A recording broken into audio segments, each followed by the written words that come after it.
কিন্তু এটাই মুক্তির রাস্তা। আপনি যতটুকু ইয়াকিনের লেভেলে উঠতে পারেন তত মুক্তির রাস্তা শুরু, আজাদির রাস্তা শুরু।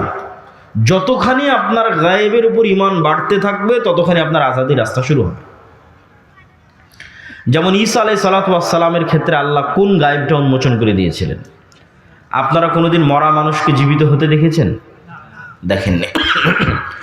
তো পরকালের মূল ভিত্তি কিন্তু মৃত থেকে জীবিত হওয়া, যে আমরা মারা যাব আবার আল্লাহ আমাদের জীবিত করবে, এটাই কিন্তু পরকালের মূল ভিত্তি। এটা গায়েব, এটা কেউ কোনোদিন চোখে দেখেনি। আর ঈসা আলাইহিস সালাতু ওয়াস সালামের মুজিজাই ছিল এটা, যে কোনো মৃত মানুষের গায়ে হাত দিয়ে যদি বলতেন বিইজনিল্লাহ বিসমিল্লাহ, তাহলে মৃত মানুষ জীবিত হয়ে যেত। অসংখ্য অগণিত মৃত মানুষকে উনি জীবিত করেছে। যে কোনো জায়গা থেকে কাদামাটি হাতে নিয়ে উনি যদি বলতেন বিইজনিল্লাহ বিসমিল্লাহ বলে যদি ফু দিতেন, তাহলে কাদামাটি থেকে পাখি হয়ে আকাশে উড়ে যেত। তাহলে একটা গায়েবকে তার মুজিজা বানিয়ে দেওয়া হয়েছে। এবার আসেন ঈমান বিল গায়েবে ইয়াকিন গোলামি থেকে কিভাবে মুক্তি দেয়। আমরা যেই লেভেলের গোলাম তার চেয়ে ভয়ঙ্কর গোলাম ছিল বনী ইসরাইলরা। আর আমাদের তুলনায় আজকে যারা আমাদের উপর রাজত্ব করছে তারা যেই লেভেলের শক্তিশালী তার চেয়ে শক্তিশালী ছিল ফেরাউন। আরও স্পষ্ট করে বললে মূসা আলাইহিস সালাম আমাদের চেয়ে দুর্বল। আমরা আজকে ধরেন আজকে গাজার মানুষ ইসরায়েলের তুলনায় যা দুর্বল, ওয়াল্লাহি আল্লাহর কসম করে বলছি, ওয়াল্লাহি আল্লাহর কসম করে বলছি, মূসা আলাইহিস সালাম এবং বনী ইসরাইল ফেরাউনের তুলনায় তার চেয়ে বেশি দুর্বল ছিল। কয়েক শত গুণ, কয়েক হাজার গুণ বেশি দুর্বল ছিল। তাহলে মূসা আলাইহিস সালাতু ওয়াস সালাম গোলাম বনী ইসরাইলকে কিভাবে স্বাধীনতা দিলেন? কোন রাস্তায়? ওই রাস্তায় উম্মতে মুহাম্মাদির স্বাধীনতা নিহিত আছে। আর এই জন্যই আল্লাহ সুবহানাহু ওয়া তাআলা এই কোরআন অবতীর্ণ করা হয়েছে মুহাম্মদ সাল্লাল্লাহু আলাইহি ওয়াসাল্লামের উপর।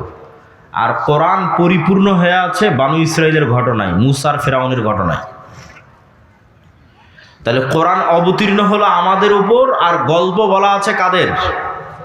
মূসা, ফেরাউন আর বনী ইসরাইলের। কেন? আমরাও একদিন বনী ইসরাইলের মতো গোলাম হব, এটা মুহাম্মদ সাল্লাল্লাহু আলাইহি ওয়াসাল্লাম জানতেন, আল্লাহ জানতেন। রাসূল সাল্লাল্লাহু আলাইহি ওয়াসাল্লাম হাদিসে বলে গেছেন যে আমার উম্মত বনী ইসরাইলের সাথে মিলে যাবে যেমন এক জুতার পাট আর এক জুতার পাটের সাথে মিলে যায়। তাহলে বনী ইসরাইল যেই লেভেলের গোলামিতে ছিল, উম্মতে মুহাম্মাদও কাছাকাছি ওই লেভেলের গোলামিতে যাবে। তাহলে এখন আমি তো বলেছি মুক্তির রাস্তা ঈমান বিল গায়বে ইয়াকিন। তো মূসা আলাইহিস সালাতু ওয়াস সালামকে মুক্তির দায়িত্ব দেওয়া হচ্ছে। তো মূসা আলাইহিস সালাতু ওয়াস সালামের গোলামি থেকে মুক্তির নেতৃত্ব দেওয়ার জন্য তার ঈমান বিল গায়বে ইয়াকিন লাগবে। আল্লাহ মূসা আলাইহিস সালামকে বললেন, মূসা তোমার হাতে কি? তো আমার হাতে লাঠি, ছাড়ো তো। ছাড়লে সাপ হয়ে গেল।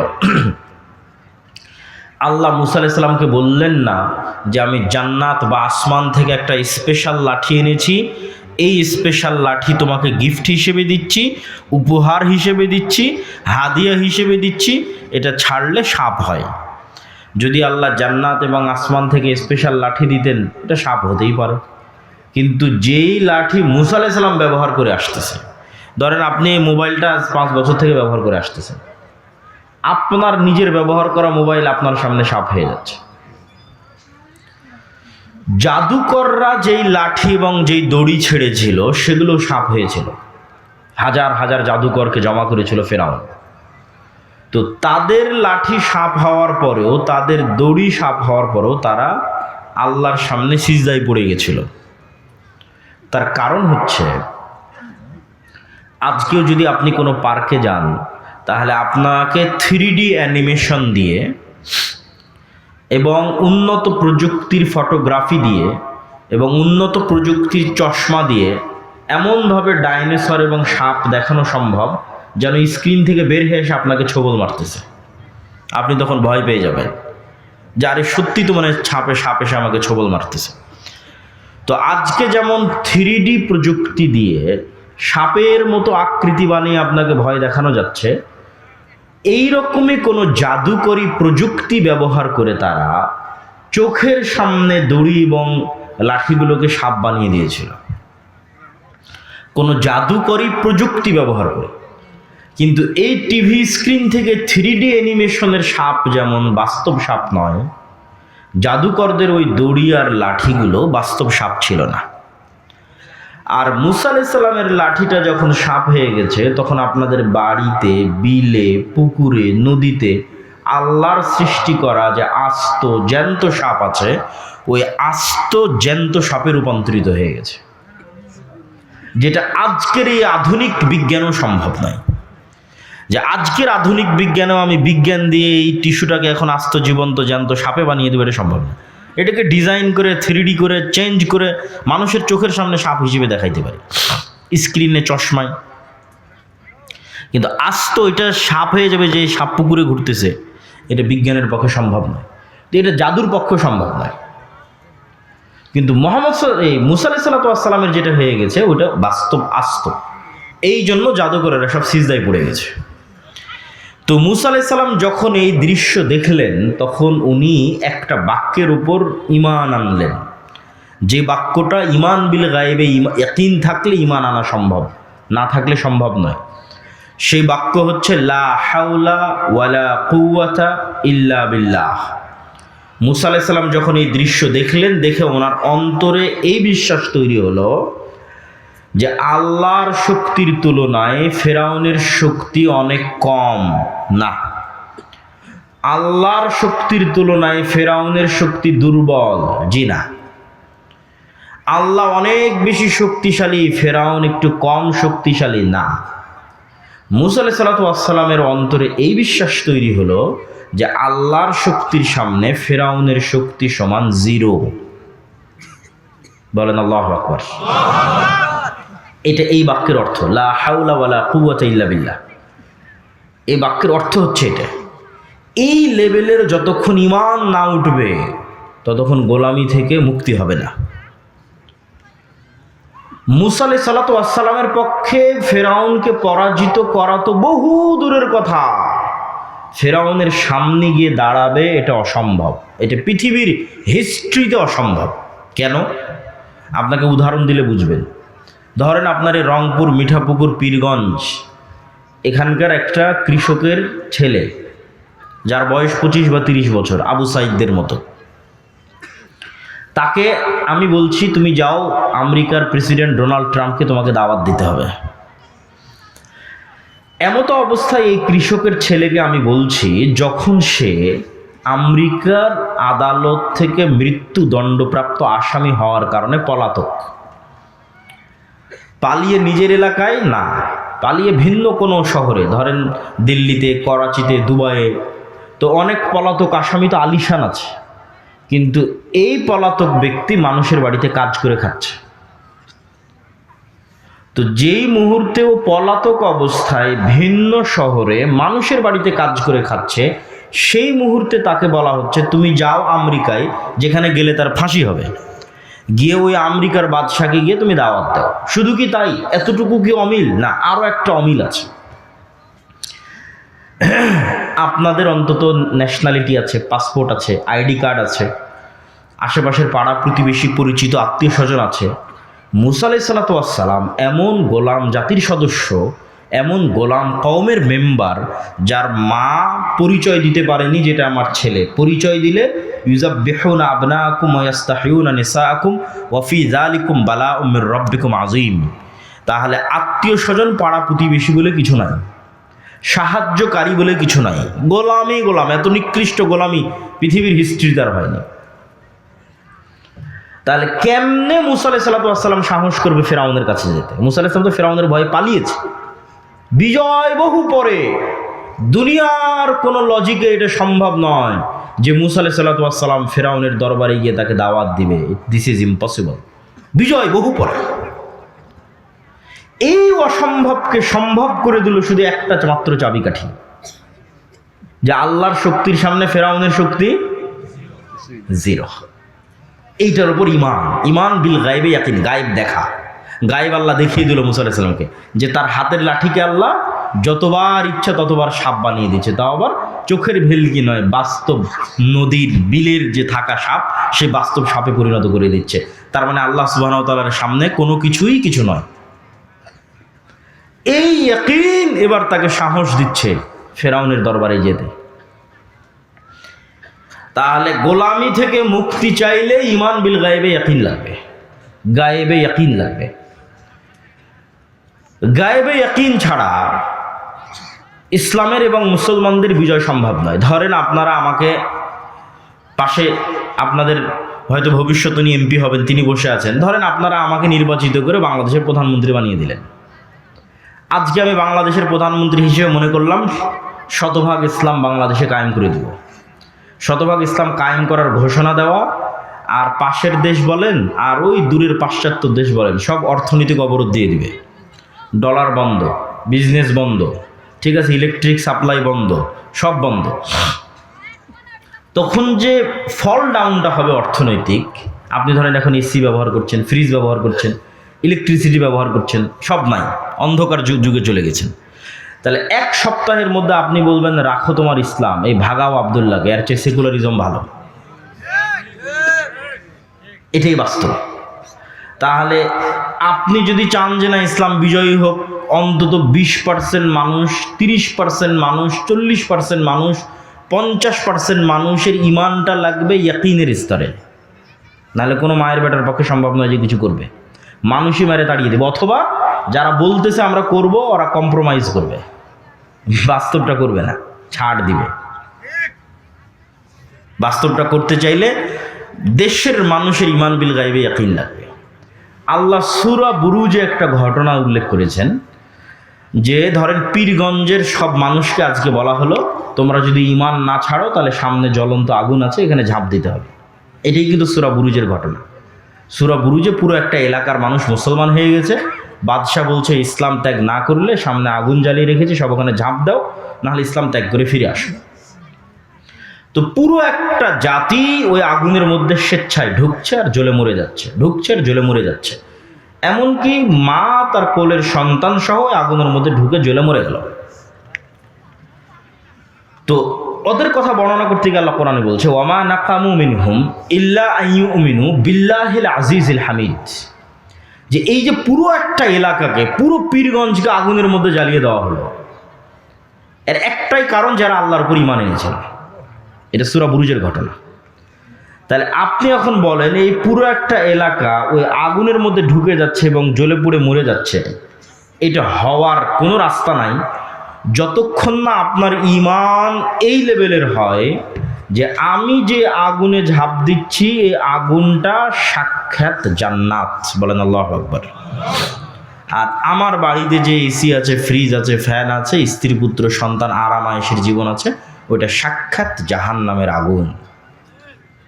এই একই ঈমানের পরীক্ষা দাজ্জালের ক্ষেত্রে হবে। দাজ্জালের জাহান্নাম হবে জান্নাত, আর দাজ্জালের জান্নাত হবে জাহান্নাম। তাহলে যতক্ষণ আপনার ওই লেভেলের ঈমান তৈরি না হয়েছে, ওই লেভেলের স্যাক্রিফাইস করার মানসিকতা তৈরি না হয়েছে, ভাই কিসের বিজয়? এগুলো দিয়ে শুধু কম্প্রোমাইজ হবে। আল্লাহ কোরআন মাজিদে বলেছেন আম হাসিবতুম আন তাদখুলুল জান্নাহ ওয়ালাম্মা ইয়াতিকুম মাসালুল্লাযীনা খালাউ মিন ক্বাবলিকুম মাসাতহুমুল বাসাউ ওয়াদ-দাররা ওয়াজুলজিলু হাত্তা ইয়াকুলার রাসূলু ওয়াল্লাযীনা আমানু মাআহু মাতা নাসরুল্লাহ। জান্নাত কি তোমাদের মামুর বাড়ি? জান্নাত কি তোমাদের নানির বাড়ি? জান্নাত কি তোমাদের কাছে হাতের মোয়া? আল্লাহর ভাষাটা আমি আমার মতো করে বলতেছি। আম হাসিবতুম আন তাদখুলুল জান্নাহ, তোমরা কি মনে হয় জান্নাতে চলে যাবা? তোমার নানির বাড়ি, মামুর বাড়ি, হাতের মোয়া।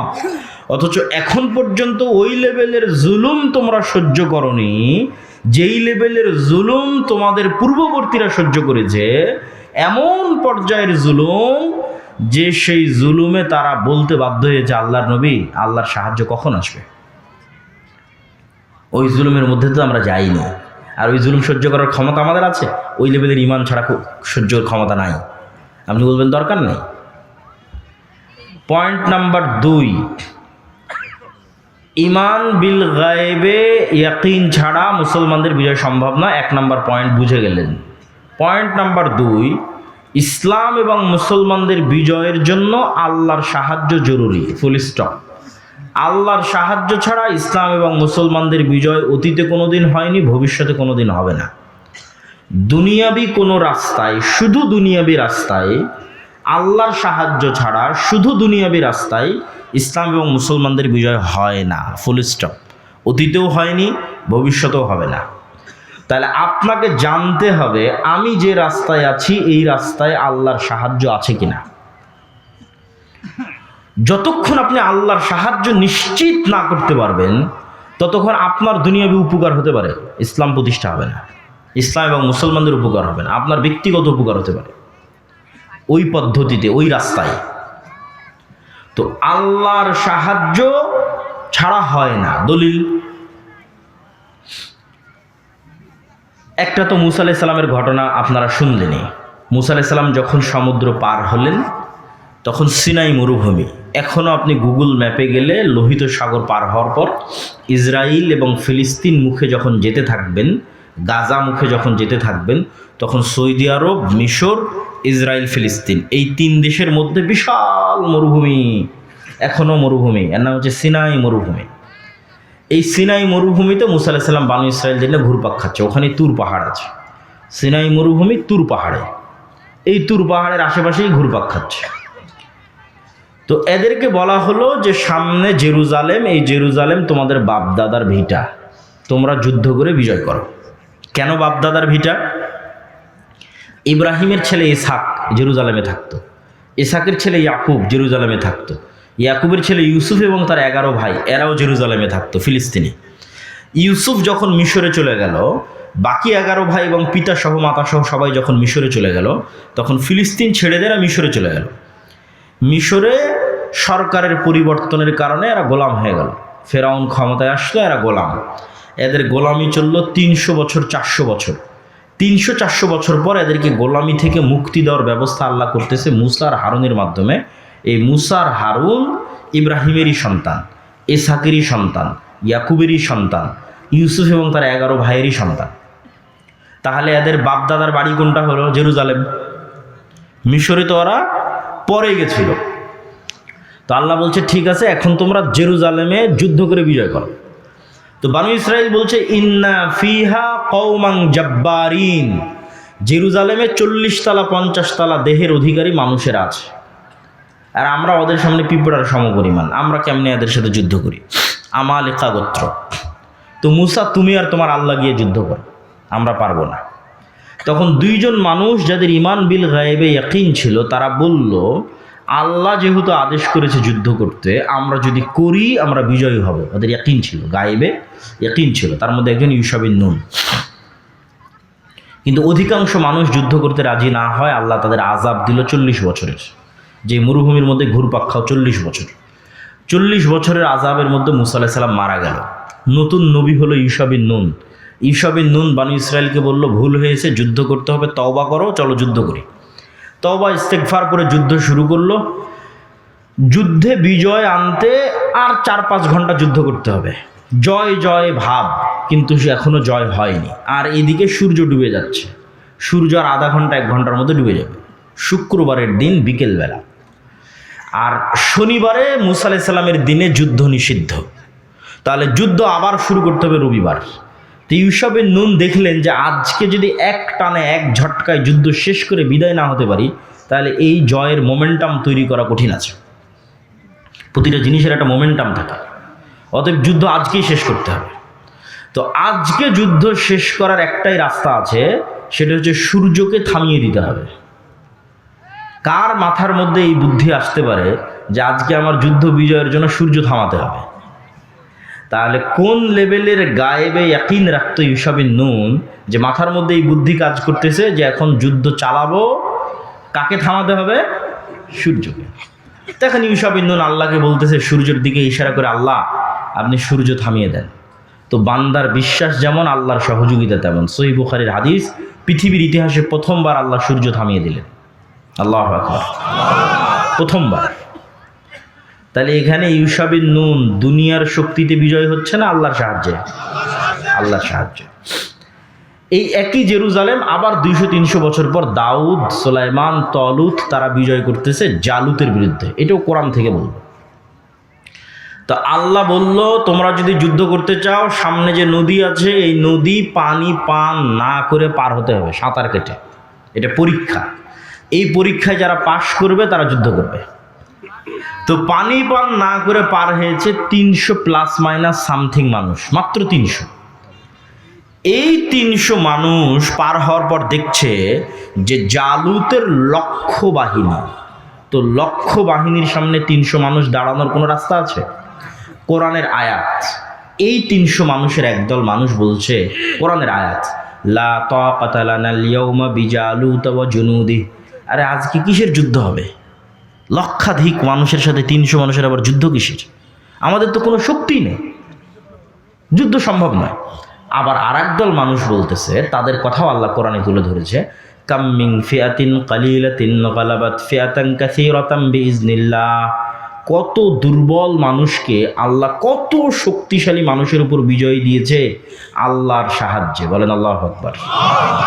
তাহলে 300 মানুষও লক্ষ মানুষের উপর বিজয়ী হতে পারে কার সাহায্যে? আল্লাহর সাহায্যে। ওরা যুদ্ধ শুরু করলো, দাউদ আলাইহিস সালাম নিজে হাতে জালুতকে হত্যা করলেন।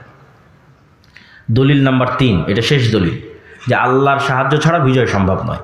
মুহাম্মদ সাল্লাল্লাহু আলাইহি ওয়াসাল্লাম বদরে, উহুদে, খন্দকে 3 যুদ্ধেই মুহাম্মদ সাল্লাল্লাহু আলাইহি ওয়াসাল্লামের 300, আবু জাহালের 1000, মুহাম্মদ সাল্লাল্লাহু আলাইহি ওয়াসাল্লামের 700, উহুদে আবু সুফিয়ানের 2000, খন্দকে মুহাম্মদ সাল্লাল্লাহু আলাইহি ওয়াসাল্লামের 700, আবু সুফিয়ানের 10,000।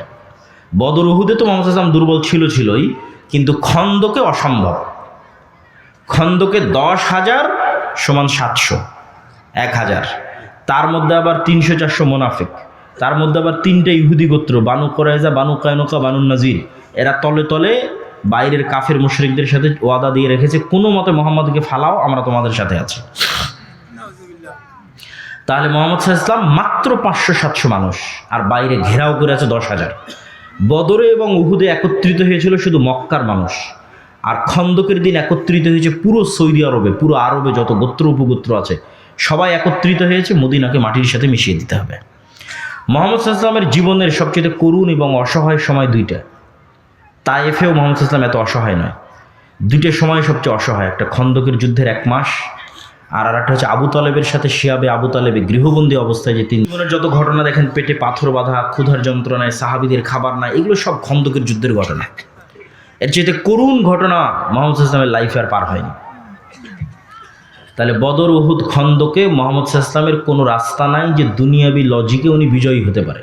বিজয়ের একমাত্র রাস্তা কার সাহায্য লাগবে? আল্লাহর সাহায্য লাগবে। একটা যুদ্ধে মুহাম্মদ সাল্লাল্লাহু আলাইহি ওয়াসাল্লাম দুনিয়াবি দিক থেকে শক্তিশালী ছিল, ওটা হচ্ছে হুনাইনের যুদ্ধ। এই যুদ্ধটা হয়েছে মক্কা বিজয়ের পর।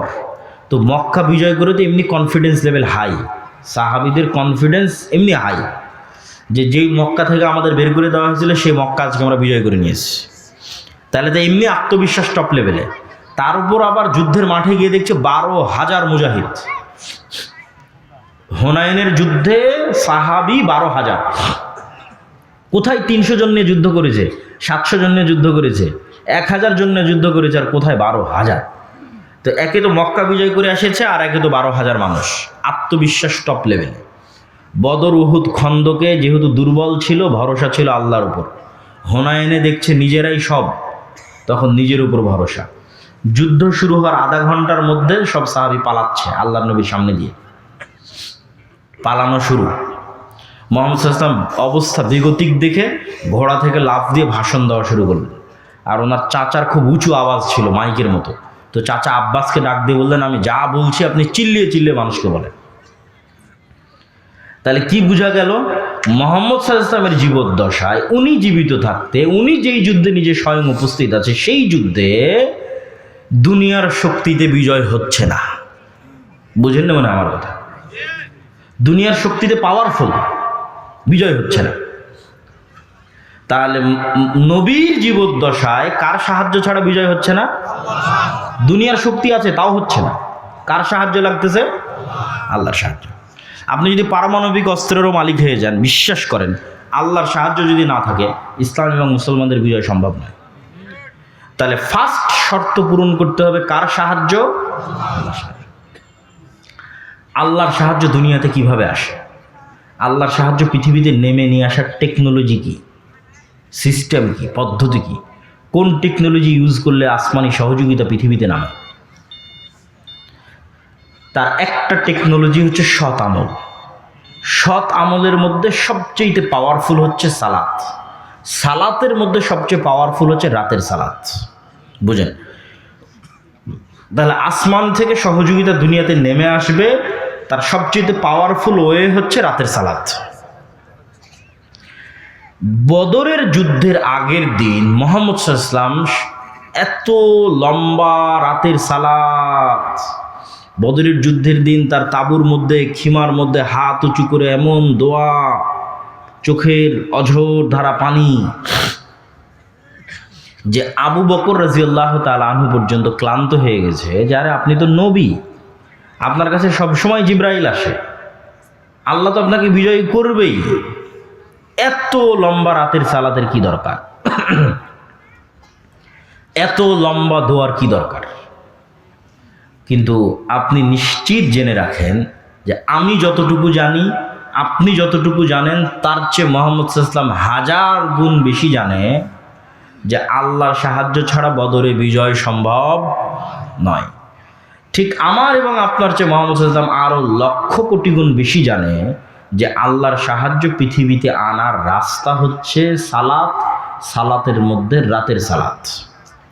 তাহলে এখন সামারি কি, রেজাল্ট কি, যেটা আমি আপনাকে বলতে চাচ্ছি যে নবী মুহাম্মদ পৃথিবীর সর্বশ্রেষ্ঠ নবী হওয়ার পরেও বিজয়ের জন্য রাতের সালাতের মুখাপেক্ষী, লম্বা রাতের সালাতের মুখাপেক্ষী। আর আমি আপনি গুনাহগার হওয়ার পরও, নবী না হওয়ার পরও রাতের সালাত বহু দূরের কথা, 5 ওয়াক্ত সালাত আদায় না করেও শুধু ভোট দিয়ে নাকি ইসলাম বিজয় হয়ে যাবে, সম্ভব নয়। যতক্ষণ মানুষ সালাত আদায় না করেছে ততক্ষণ আল্লাহ বিজয় দিবে না। আর যতক্ষণ আপনার ঈমান বিল গায়বে ইয়াকিন তৈরি না হয়েছে, যতক্ষণ আপনি আল্লাহর সাহায্য আনতে না পেরেছেন, আপনি চিন্তা করলেন যে শুধু দুনিয়ার রাস্তাতেই আমি কৌশল এবং পদ্ধতি অবলম্বন করব, করতে করতে মন্দিরও কয়দিন পর বানিয়ে দেওয়া লাগতে পারে। কয়দিন পর মন্দিরে আপনি মূর্তিও বানিয়ে দিলেন, পূজাতেও অংশগ্রহণ করলেন, ওইটা দিয়ে আপনি আল্লাহ সুবহানাহু তাআলার সাহায্য আনতে পারবেন না। ওইটা যখন আপনার মাথার মধ্যে ঢুকে গেছে যে দুনিয়ার রাস্তায় একমাত্র রাস্তা, তখন এই রাস্তায় মানুষ চলে। আর যখন ঈমান বিল গায়বে ইয়াকিন থাকবে, আল্লাহর সাহায্য নিয়ে আসার চিন্তা থাকবে, তখন পদ্ধতি হবে ভিন্ন, তখন রাস্তা হবে ভিন্ন। তাহলে আসমান থেকে সহযোগিতা আনতে পারে এরকম টেকনোলজির একটা বড় টেকনোলজি হচ্ছে সালাত। দেখেন, যুদ্ধের মাঠে আল্লাহর নবী সালাত আদায় করতে বলছে সাহাবীদেরকে। ওই সালাতের নাম সলাতুল খৌফ, যে অর্ধেক অর্ধেক ভাগ হয়ে যাবে, একদল যুদ্ধ চালাবে, পাহারা দিবে, আর একদল সালাত আদায় করবে। এখন যুদ্ধে বিজয়ের জন্য দুনিয়ার লজিক বলে সবাই মিলে যুদ্ধ করলেই তো ভালো, যত বেশি অস্ত্র ব্যবহার করব তত ভালো। সেখানে যুদ্ধের মধ্যে শক্তি ক্ষয় হলেও বলা হচ্ছে সালাত আদায় করো। তাহলে রেজাল্ট কি? রেজাল্ট হচ্ছে মুসলমানদের বিজয় কার সাহায্য ছাড়া হবে না? আল্লাহর সাহায্য ছাড়া হবে না। তাই তোমার কাছে পারমাণবিক বম থাক, আর অস্ত্র থাক, আর তরবারি থাক, সেটা দেখে লাভ নেই। তোমাকে আগে প্রথম শর্ত পূরণ করতে হবে যে কার সাহায্য লাগবে? আল্লাহর সাহায্য। আর আল্লাহর সাহায্য পৃথিবীতে নামিয়ে আনতে পারে একটাই মাধ্যম, সেটা হচ্ছে সালাত। এটা মিস দেওয়া যাবে না। যার সালাত মিস হয়ে গেছে ও আল্লাহর গন্তি থেকে বের হয়ে গেছে, আল্লাহর কাউন্টের মধ্যে নাই। এখন বেনামাজি কোথায় পড়ে মারা গেল, কোথায় তার কি হলো, এটা আল্লাহ সুবহানাহু ওয়া তাআলা দেখবেন না। আপনাকে যদি আরও সহজ করে বোঝানোর জন্য বলি, যে আমরা মোবাইলে যেমন ফিঙ্গারপ্রিন্ট ইউজ করি, ফেস ভেরিফিকেশন ইউজ করি, ঠিক আছে, কোনো অ্যাকাউন্ট খোলার জন্য ডানে তাকাতে বলে, বামে তাকাতে বলে, তখন পুরো ফেসটা নেয়, নিয়ে মিলায় যে হ্যাঁ এটা ওরই ফেস, তখন ওপেন হয়ে যায়। এই যে পাসওয়ার্ড দিয়ে যে আমরা ফোন ওপেন করতেছি, ফিঙ্গারপ্রিন্ট দিয়ে, ফেস ভেরিফিকেশন দিয়ে আজকে অনেক কিছু ওপেন করতেছি। মনে করেন পৃথিবী এমন একটা সিস্টেমের উপর দাঁড়িয়ে আছে, লাউহে মাহফুজে প্রত্যেকটা ইবাদতের একটা চিত্র আছে। লাউহে মাহফুজে প্রত্যেকটা ইবাদতের একটা ফরম্যাট দাঁড় করানো আছে। আপনি যখন ওই ফরম্যাট পৃথিবীতে নেওয়া শুরু করেন, তখন একটা আরেকটার সাথে যখন মিলে যায়, তখন অটোমেটিক ওপেন হয়ে যায়। পাসওয়ার্ড মিলে গেছে, দরজা খুলে গেছে, এখন সাহায্য আসা শুরু হবে। ওই জন্য ওই সেম ফরম্যাটে দাঁড়াতে হবে, সেম ফরম্যাটে সিজদা, রুকু, ঠিক আছে, এইটা ভেরিফিকেশন, পাসওয়ার্ড। ওইখানে যেখানে যেটা মুহাম্মদ ইসলাম বলেছে সেখানে সেটা বলতে হবে। আপনি ওইটা বলবেন, ওইভাবে দাঁড়াবেন, আল্লাহ সুবহানাহু ওয়া তাআলার সাহায্য নামার রাস্তা অটোমেটিক ওপেন হয়ে যাবে। বলেন আল্লাহু আকবার। সালাতের সাথে আপনার সম্পর্ক নাই তো আপনার সাথে আল্লাহর সম্পর্ক নাই বাবা। তাহলে আপনি ওই যে মিছিল, মিটিং, নারায়ে তাকবীর এগুলো দিয়ে, সব কিছু দিয়ে ইসলামের বিজয় হবে না। পয়েন্ট নাম্বার 3, গোলামি থেকে মুক্তির জন্য আল্লাহর সাহায্য আসমান থেকে আনার একটা রাস্তা বললাম সালাত, আর একটা রাস্তা হচ্ছে সকাল সন্ধ্যার জিকির। ফরজগুলো তো করতেই হবে, অতিরিক্ত দুটা, একটা রাতের সালাত, একটা সকাল সন্ধ্যার জিকির। সকাল সন্ধ্যার জিকির কি? সকাল সন্ধ্যার জিকির এমন এক পাওয়ারফুল টেকনোলজি, শক্তি, প্রযুক্তি, পৃথিবীর এমন কোনো অসম্ভব নাই যা সম্ভব হবে না জিকির দিয়ে। There is nothing is impossible. পৃথিবীতে এমন কিছুই অসম্ভব নয় যেটাকে সম্ভবে পরিণত করা সম্ভব নয় জিকির দিয়ে। দলিল ছাড়া কথা বলবো না। মুসা আলাইহিস সালাতু ওয়াস সালাম ফেরাউনের কাছে যাবে, এটা এক আশ্চর্য। মুসা আলাইহিস সালাম জিতবে, ফেরাউন পরাজিত হবে, আর চেয়ে আশ্চর্যের ঘটনা পৃথিবীতে ঘটেনি, ভবিষ্যতে আর ঘটবে না। তো মুসা আলাইহিস সালামকে যখন আল্লাহ বলছে যাও ফেরাউনের কাছে, তখন ওখানে কোরআনের একটা আয়াত আছে, ওয়ালা তানিয়া ফি জিকরি। মুসা, ফেরাউনের কাছে যাচ্ছ ঠিক আছে, দায়িত্ব নিয়েছো ঠিক আছে, আমাকে জিকির স্মরণ করতে যদি ভুলে যাও তাহলে তোমাকে যে যে জিনিসগুলো দেওয়া আছে এগুলো কাজ করবে না। যে লাঠি ছাড়লে আর সাপ হলো না, লাঠি সমুদ্রে মারলা আর রাস্তা তৈরি হলো না, মানে আর ফাংশন করতেছে না। তো চার্জ তো ঠিক রাখা লাগবে, চার্জ ঠিক না রাখলে ওপেন হবে কেমনে, ফাংশন করবে কেমনে? ওইটা ঠিক রাখার জন্য তোমাকে সব সময় আল্লাহর জিকিরে ব্যস্ত থাকবে। বলা তা নিয়ে ফিজিকিরি, আমাকে ভোলা যাবে না, আমার জিকির করতে হবে। আমার জিকির যদি করো সব ওকে। কত বড় বাদশা ফেরাউন সেটা দেখার দায়িত্ব আল্লাহর, ওটা তোমার না। তখন বিশাল সমুদ্রের মধ্যে রাস্তা তৈরি হয়ে যাবে। জাকারিয়া আলাইহিস সালাতু ওয়াস সালাম মারিয়ামকে দেখে আল্লাহর কাছে দোয়া করতেছে, হুনালিকা দাআ জাকারিয়া রব্বাহ, যে আল্লাহ এই মারিয়াম এত ভালো মেয়ে, আমার যদি এরকম একটা ছেলে থাকতো, যেমন এখন অনেক মানুষ মনে করতেছে যে ওসমান হাদি যেরকম সাহসী, এরকম যদি আমাদের একটা সন্তান হতো।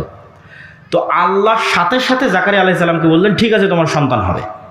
এখন জাকারিয়া আলাইহিস সালামের নিজেরই আর বিশ্বাস হয় না যে সন্তান হবে, কেননা ওনার বয়স হয়ে গেছে 90-100 বছর বয়স, দাড়ি পেকে গেছে, চুল পেকে গেছে, স্ত্রী বন্ধা, চেয়েছেন ঠিক আছে, হবে কেমনে? তখন উনি পাল্টা আল্লাহকে বলতেছে আল্লাহ হবে যে, এটার কিছু চিহ্ন বলেন, আলামত বলেন। তো আল্লাহ বলছে চিহ্ন এবং আলামত হচ্ছে তুমি সকালে সন্ধ্যায় আমার জিকির করবে। বলেন আল্লাহু আকবার। কোরআন পূর্ণ হয়ে আছে সকাল সন্ধ্যার জিকিরের কথা দিয়ে। বুকরাতা ওয়া আসিলা বিল আশি ওয়াল ইবকার বিল গুদুবি ওয়াল আসাল ক্বাবলা গুরুবিশ শামসি ক্বাবলা তুলুইশ শামসি ক্বাবলা আল গুরুব, এগুলো কোরআনের আয়াত। তো জিকির কেন পাওয়ারফুল, এটার লজিকটাও আপনাকে ভেঙে দিই। জিকির পাওয়ারফুল কেন বুঝার জন্য বলতেছি। এইভাবে কোরআন এবং হাদিস আসছে এটা নয়, বুঝার সুবিধার্থে উদাহরণ দিচ্ছি। জিকির মনে করেন সাউন্ড টেকনোলজি, একটা টেকনোলজি যেটা শব্দ নির্ভর। এখনকার টেকনোলজি আলো নির্ভর, ওয়েভ নির্ভর। ওই যারা ক্যামেরা লাইভ চালাচ্ছে, ওর আমাদের কম্পিউটার কাজ করতেছে, আমাদের মোবাইল কাজ করতেছে, মাইকটা বাজতেছে, লাইটগুলো চলতেছে, সব ওয়েভ, আলো নির্ভর টেকনোলজি। তো জিকির হচ্ছে শব্দ নির্ভর টেকনোলজি। শব্দ সবচেয়ে পাওয়ারফুল, কেননা সকল কিছুর সৃষ্টি শব্দ। আল্লাহ সুবহানাহু ওয়া তাআলা আসমান জমিন সৃষ্টি করেছেন কুন ফায়াকুন, শব্দ, আওয়াজ। আবার সব ধ্বংস হয়ে যাবে ইসরাফিলের বাঁশির আওয়াজে ধ্বংস হয়ে যাবে। মানে আসমানকে এমন একটা সিস্টেমের উপর ডেভেলপ করা আছে যে ও ইসরাফিলের বাঁশির আওয়াজ বুঝতে পারবে, বাঁশির আওয়াজ রিসিভ করবে, রিসিভ করার মাত্র ফেটে যাবে, চৌচির হয়ে যাবে। সূর্যকে এমনভাবে সেট করা আছে ও আওয়াজ বুঝে। এরা সবাই আওয়াজ বের করে এবং আওয়াজ বুঝে। আল্লাহ কোরআনে বলছেন এটা গায়েব, আল্লাহ জানিয়েছেন। এই গায়েবটা আমি আপনাকে জানাচ্ছি, আল্লাহ জানিয়েছেন কোরআনে। ইউসাব্বিহু লিল্লাহি মা ফিস সামাওয়াতি ওয়া মা ফিল আরজ, আসমান জমিন এবং তার মধ্যে যা কিছু আছে, এই মাইকও, এই পানির বোতলও, এই গায়ের জামাও, এই প্যান্ডেলও, এরা সব 24 ঘন্টা আল্লাহর তাসবিহ পাঠ করতেছে। এটা গায়েব, কেউ জানে না, আল্লাহ কোরআনে জানিয়েছেন। এই গায়েবের উপর যখন আপনি ইয়াকিন রাখবেন, আপনার গোলামি থেকে মুক্তির রাস্তা শুরু হয়ে গেছে কিন্তু। আর এই গায়েবের উপর ইয়াকিন না থাকলে আপনি আগাতে পারবেন না। তাহলে এক নম্বর হচ্ছে গায়েবের উপর ইয়াকিন লাগবে। তাহলে এরা তো 24 ঘন্টা শব্দ বের করছে, মানে আমি যে শব্দ বলবো এই শব্দ এরা বুঝবে। আমি যদি বলি সুবহানাল্লাহ বিহামদিহি সুবহানাল্লাহিল আযীম, তাহলে সব শুনতেছে, যতদূর পর্যন্ত শুনতেছে এরা প্রত্যেকটা কিয়ামতের মাঠে সাক্ষী দিবে। আল্লাহু আকবার। মুয়াজ্জিনের মাইকের আজান যতদূর পর্যন্ত যাবে এরা সবগুলো সেভ করে, রেকর্ড, শুনে, আন্ডারস্ট্যান্ড করে, ফিল করে, সব এরা কিয়ামতের মাঠে সাক্ষী দিবে। এই জন্য জিকির মোস্ট পাওয়ারফুল, কেন সাউন্ড টেকনোলজি মোস্ট পাওয়ারফুল।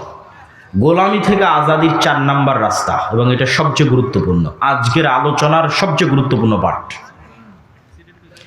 এই একটা সমস্যা যদি আমরা সমাধান করে ফেলতে পারি, যেটা এখন বলবো, আলাদা করে কোনো আন্দোলন করা লাগবে না, আলাদা করে মিছিল মিটিং লাগবে না, আলাদা করে ভোট লাগবে না, সারা বাংলাদেশ একদিনে ইসলামপন্থী হয়ে যাবে, একদিনে ইসলামের বিজয় হয়ে যাবে। সেই রাস্তাটা কি?